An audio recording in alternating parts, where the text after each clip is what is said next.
Hello guys, Jonathan back once more with one of our mystery weapons for you, although actually I've got 3 pairs of mystery weapons. Well, sort of mystery. What am I going on about? Well, if you saw our Facebook/Instagram post on this one, I anticipate and kind of hope that we've QI'd you. Those of you who watch the British TV quiz QI, there's inevitably a sort of a trick question that they throw out and somebody gives the obvious answer that anyone in their right minds would give, and it turns out that nerdily that's not correct. Well, not quite the case here. This is more debatable, this is more subjective. However, what I'm getting at, you probably said dueling pistol. I probably would have said dueling pistol. If you look on our catalogue, several of these are recorded as dueling pistol. But what even is a dueling pistol? That's the question. So there's a relatively recent article in the Journal of the Arms and Armour Society, highly recommended, as well as our own, the Arms and Armour Journal, and the Armax Journal, that I'm also associate editor of. 3 very good journals on historic and museum-type arms that you should definitely check out if you can. But in this case, it was the Journal of the Arms and Armour Society, and it was written by David Weaver, a very well-respected collector and researcher. And he tackled this very thorny issue: are we sure that we know what a dueling pistol is? Now, to try and sort of summarise the issues here, I thought I'd show you 3 points in history along the sort of evolutionary line of the dueling pistol as we typically think of it. So, to start with, we have a lovely pair of what you probably call holster pistols by John Twigg of London. Really beautifully made, of course. Walnut stocks, silver mounts. The lock plate, or the lock mechanism, is in the white, as we would say, polished, so it's lovely and bright. Gold plate in the pan where the powder sits, and the touch hole as well. Now that's partly to protect the surface of the metal with the inert metal, gold, and make it less prone to corrosion, and partly because it looks really cool. So that's a sort of high-end feature for a high-end maker. They are very, very light and pointable. Yeah, definitely say that for them. This pair happens to have sights on them. I can show you that. Now, those of you who know a bit about this, the tradition of dueling probably raise an eyebrow at sights. And indeed, I wouldn't call these dueling pistols. I think we'd have to call them holster pistols. So what do I mean by holster pistol? Well, holsters on a horse. Certainly for military purposes, a pair of holsters for the pair of pistols, and they sit there ready for you to draw and fire as you need them. And a similar setup might be carried by a gentleman who's riding across country. Probably not in the same sort of open bucket holsters, but nonetheless. So these actually have a couple of advanced features that tend toward what people would tend to say was a dueling pistol. Not the sights, that slightly skipping ahead, that was very much frowned upon. The written codes for dueling tended to say you shouldn't have sights, and the sort of customary behaviour was such that if someone saw you with sight, or even taking deliberate aim in the course of a duel, that was very much frowned upon. The point of a duel was not to kill. That might sound bizarre, but it's true. It's the idea of killing, it's the courage under fire, it's the satisfying of honour. So these are actually circa 1770, which is when we start to see what people now call dueling pistols emerge. And it does have a couple of features that are found on those dueling pistols. But in overall form, this swollen butt, if I can use that expression, this butt cap with grotesque face on it, this almost framed mirror style of escutcheon plate that's asymmetrical, you'll notice, highly elaborate open work side plate, beautiful thing, and this finial on the trigger guard. This is of the Rococo art tradition. You'll see it in paintings, furniture, all sorts of areas. And among other things, guns are applied art. So, dated about 1770, this is maybe 10 years after the small sword for fighting duels gives way to the pistol.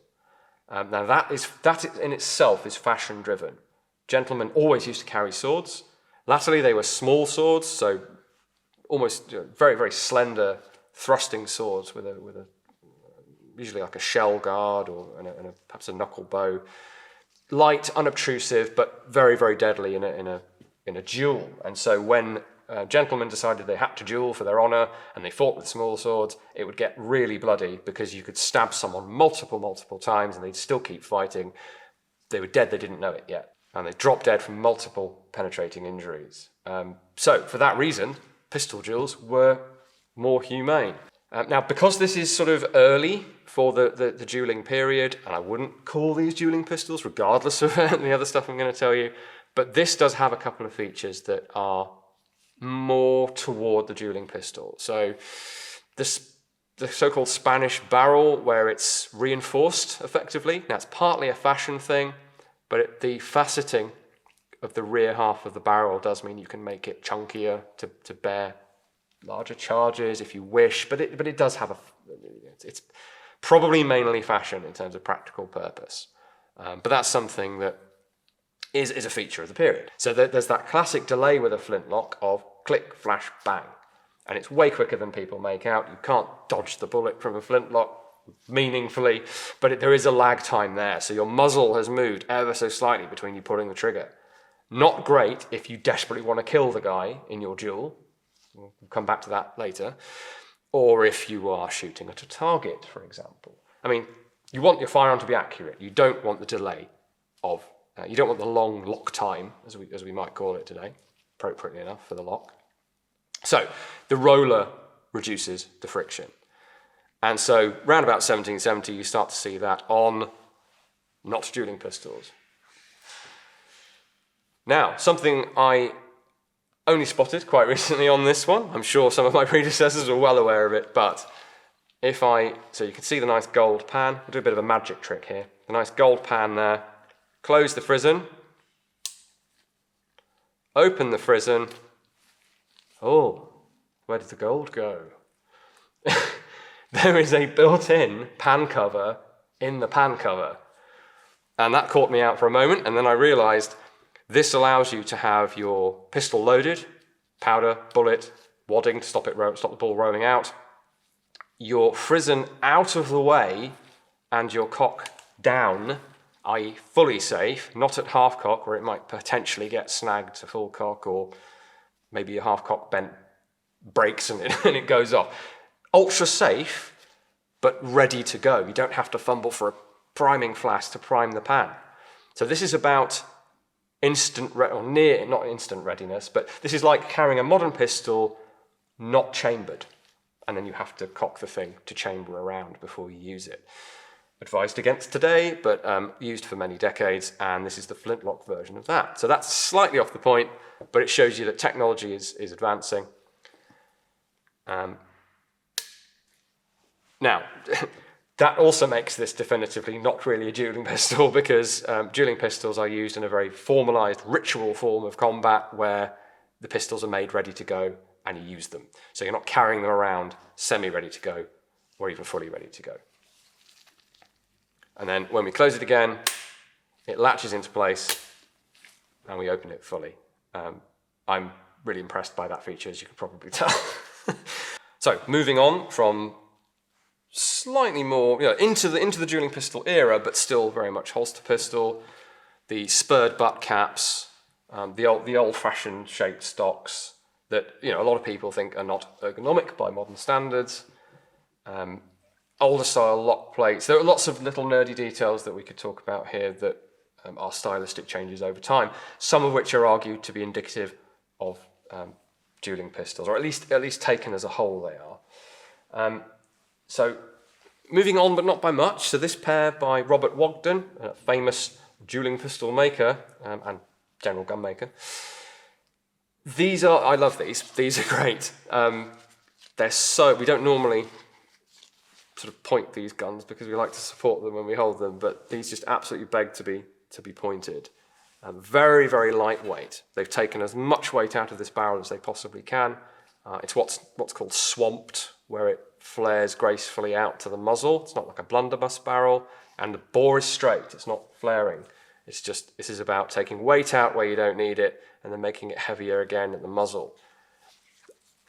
Really does help with pointability for pistols. It's also done on hunting rifles of the day as well. And then we see really quite, well, firstly, so this is where the argument kind of holds up. It's light, it comes up quickly. You typically, well, you might bring it down from up here in the, you know, back-to-back pistols in the air. That's a little bit of a myth. Typically, you wouldn't be back-to-back at all, and you would probably start with your pistol held down. Sort of a very low ready, if you like. The shape of the grip part of the stock is, I would argue, a bit more modern in terms of its ergonomics. If you can see, it has, the wood is cut right down, flat, on the sides. So you have these flat strips that allow it to sit in the hand and point. And if you just pick a point and bring the pistol up, the sights are aligned. And yes, this pair also has sights. So in this period, they may or may not have sights. If it has sights, I think it's less likely to be the sort of pistol that would be used in a duel. But apart from that, you know, these are superb. They have a flat-faced trigger, which is back in fashion again with competition pistols. Quite an ergonomic grip, super light. They come up brilliantly. We've got a full octagonal barrel now.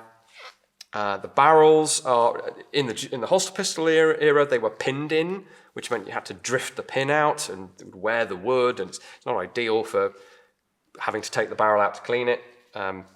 These have these cross keys, so you push out from the side that's closest to me, pull it out, it stays in place, and you hook the barrel out from a standing breech. That's often how it was done anyway.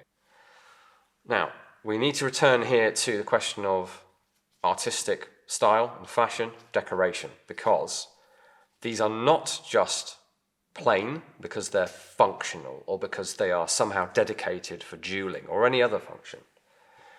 They are in large part, as Weaver argues very convincingly, I think, reflecting a broader change in fashion. So we're moving from, back in the day it was Baroque style decoration, into Rococo, very theatrical and elaborate with asymmetrical features to it, to a much more understated, plain, symmetrical style of decoration. And that's what this is. This is what's known as neoclassicism, and this is a much wider movement than just guns.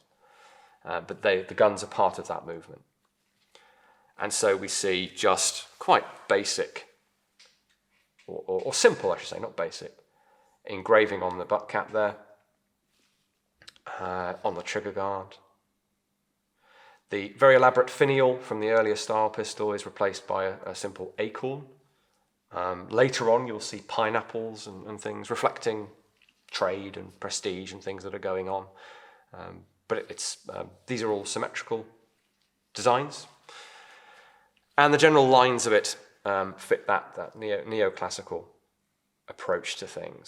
So whereas these have been described as sort of proto-dueling pistols, or early dueling pistols, if you like, and absolutely would be great for fighting a duel with, maybe not with the sights.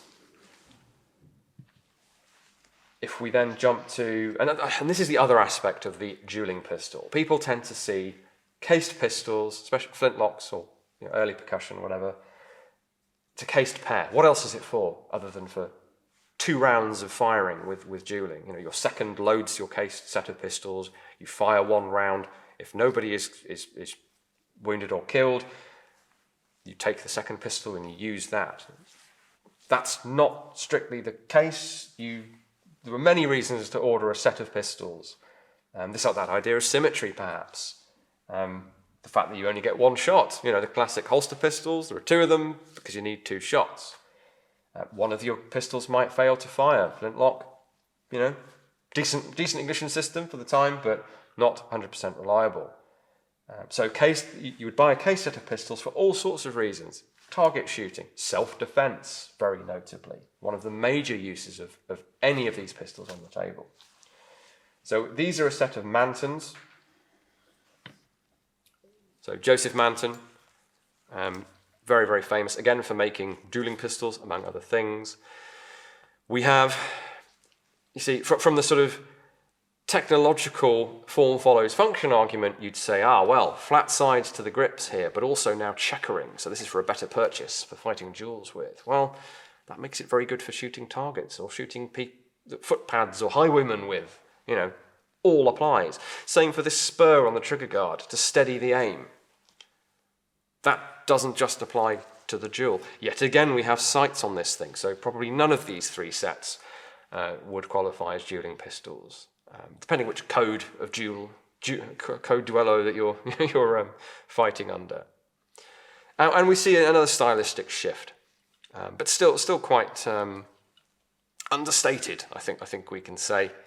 Fully octagonal barrel, very heavy, perhaps too heavy for quickly bringing up to quickly get off a shot and hope to preserve your life by killing the other guy. We've got gold in the touch hole. And in the pan, in the vent in the pan, and a gold line at the breech, which is starting to become popular, or maybe platinum if you're really fancy by this time. Little flourishes like this, the tip of this cock here curls backward, almost sort of reminiscent of the way a hammer spur is, but it's not functional in that way. You grab the screw, you don't grab this, but still, that's the way I remember the more advanced feature, as it were, is that it curls back, not forward as it does on these others here. But is that really relevant to whether it's a dueling pistol or not? Not really. And people get very hung up on, is it a spear point on the end of the lock plate? And really what they're doing, I think, and that Weaver argues, is they're lumping stylistic fashion features into what constitutes a dueling pistol. When in reality, the term dueling pistol is not used until 1785, which is a good 15 years after the first so-called dueling pistols start to emerge. So yes, they did call them dueling pistols at the time, but as far as he's been able to tell, it's almost more of it's a colloquialism and it's a sort of marketing term for a case set of pistols, but in reality, there are far, far more case sets of pistols sold than anyone who would ever get involved in a duel, if that makes sense. So in terms of numbers, it doesn't quite add up either. So people might think of them as dueling pistols when they buy them, but they might well not. So the term dueling pistol is really very nebulous. You might look at all of these and call them dueling pistols, but it's a loose term, and it's not terribly helpful either. A bit like the term battle rifle that I sometimes comment on as well. Any military rifle is for battle, so that's not very helpful. It's a bit like that as well. But on the other hand, it's not going anywhere. Everyone knows the term dueling pistol. You can certainly still make an argument that some of these wonderfully light, pointable, workmanlike looking pistols might well have been selected by somebody in anticipation of a duel. But I suppose that's the other thing. How many people buy pistols ahead of time knowing or thinking that they're going to challenge someone or be challenged to a duel? They're just gentlemen's pistols that they had at the time, unless they went out and bought them specially, of course. You also see stories of secret rifling, so only part of the bore at the back was rifled to try and make sure you kill the other guy. I've never seen or heard of any secret rifling like that. If you have, please let me know. Scratch rifling, something else that's referred to, where faint grooves are scratched into the bore so that when the seconds inspected the pistols, they would not see the rifling, and then the duelist would kill their opponent. Again, I've not really seen any evidence for that. You have things like rainproof pans. These guys, in fact, have semi-rainproof pans. So that's just a shape of pan where it's like a scoop, almost like a Roman ear scoop. Disgusting. I hate the fact that I keep thinking of that when I look at these, but my archaeological background comes through. Shaped like a scoop, or like a little tiny spoon, medicine spoon is what I probably should have said. And then the shape of the pan cover mates up with that, and the idea is, so this doesn't overhang, this just matches up very neatly, and the idea is water that drips onto this doesn't go into the pan, and stop you firing. Again, that's not dueling specific. And so it's logical enough to think that you would want to, you're either very bloodthirsty and you definitely want to kill the guy that's stolen your woman or slighted your honour or whatever ridiculous sort of macho reason you're trying, ostensibly trying to kill each other for. But in reality, dueling was relatively bloodless. Something like 1 in 5 sword duelists would die from a sword duel because of this. Your blood is up, you're stabbing away, you don't know how badly you've been hurt. When a gun goes off, it's dramatic. You've stared down the barrel of the gun, literally, you've faced death, you've survived, hopefully. Relatively hard to hit someone with a pistol, especially when you're amped up, you're stressed. Difficult to hit. If you do hit, it might only be a flesh wound, and if you're very lucky, you won't get infected and you won't die. So rather than 1 in 5 people dying, suddenly with pistol duels being the standard, 1770s, 1780s, only 6.5% of all the people that Shoemaker, who did this study, looked at, only 6.5% of pistol duelists died. 1 in 5 of sword duelists died. So people weren't really out to kill. It was easier to get into a frame of mind where you were going to kill with a sword. With a pistol, you had to stand there, face death, fire a shot. Even if you tried to kill, you might well miss.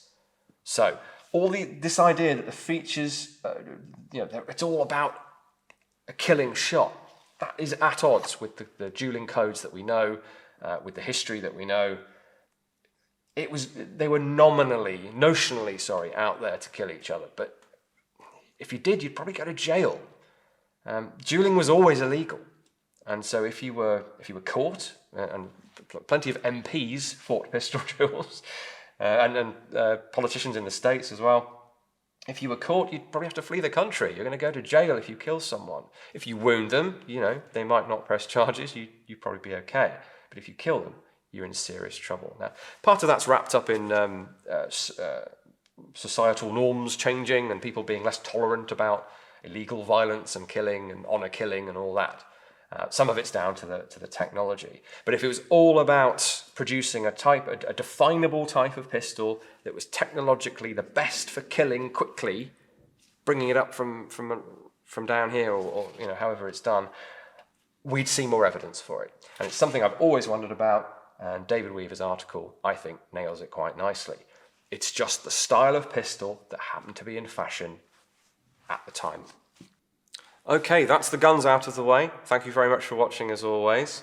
We have our usual social media channels to check out, our 3 museum sites. Hopefully you know all that by now. What's in front of me here is a little bit of a moonlight for me, I suppose, but I have in my time been an edged weapons person as well. Edged weapons people amongst you will recognise this as probably as an Oakshott Type 14. It's a 13th century design, very broad but quite thin blade. I've always liked them.